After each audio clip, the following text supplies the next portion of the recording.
परिचय जाधव विठ्ठल जळबा मौजे आलूर येथील असून राहणार मौजे आलूर येथील असून ग्रामपंचायत हिला आग लागलेली आहे आणि खुर्च्या हे सर्व काही जळालेले आहेत। त्यामुळे आम्ही या हक्कासाठी मागणीसाठी ग्रामसेवक साहेबांना विनंती आणि सहाय्यक विस्तार अधिकारी यांना बोलण्यासाठी आम्ही आमर उपोषण केलेले आहोत। तरी यांना पुढील जे काही तात्काळ आम्हाला माहिती मिळवून द्यावी ही आम्हाला मौजे आलूर आणि ग्रामवासियांना हीच नम्र विनंती आहे। यापुढील जे काही चर्चा होईल ते ग्रामसेवक साहेबांनी आम्हाला तात्काळ सांगतील। शिंगाडे चंद्रकांत तिरुवंतराव, राहणार आलूर, तालुका देगलूर, जिल्हा नांदेड। आम्ही उपोषण केल्या होतात की आमच्या ग्रामपंचायतला आग लावल्यामुळं की आम्हाला एवढंच की ग्रामसेवक साहेबाला आम्ही मागणी मागल्या होत्या की आम्हाला फक्त आरोपी सापडून द्या, त्याच्यावर तात्काळ कारवाई करा। तर ग्रामसेवक साहेबाने 1 महिन्यापासून आमची दखल घेतली नाहीत। तर आम्ही आमर उपोषण केल्या होत्या। तर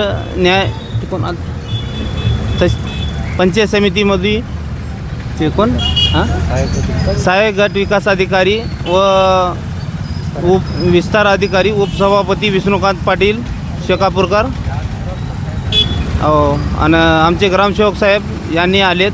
आम्ही त्यांचा मान सन्मान करून उपोषण माघार घेतलात, त्यावर तात्काळ कारवाई करावी म्हणून आम्ही असं साहेबांना मागणी मागल्या आमच्या ग्रामसेवक साहेबांना की 8 दिवसामध्ये आम्हाला अजून न्याय आरोप्यांना हुडकून द्यावी ही नम्र विनंती।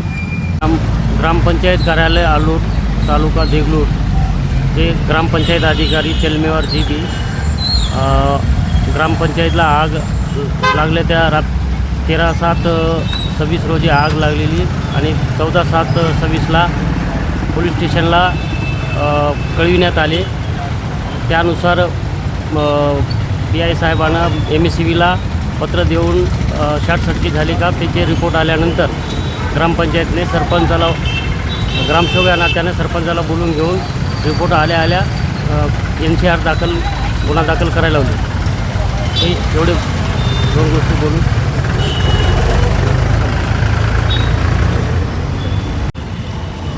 सहाय्यक गट विकास अधिकारी साहेब आल्यामुळं आमचं उपोषण आम्ही माघार घेण्यात आलेले आहे आणि त्याच्यावर चौकशी करून योग्य ते कारवाई करण्यात येईल हे आश्वासन दिलेले आहेत आम्हाला।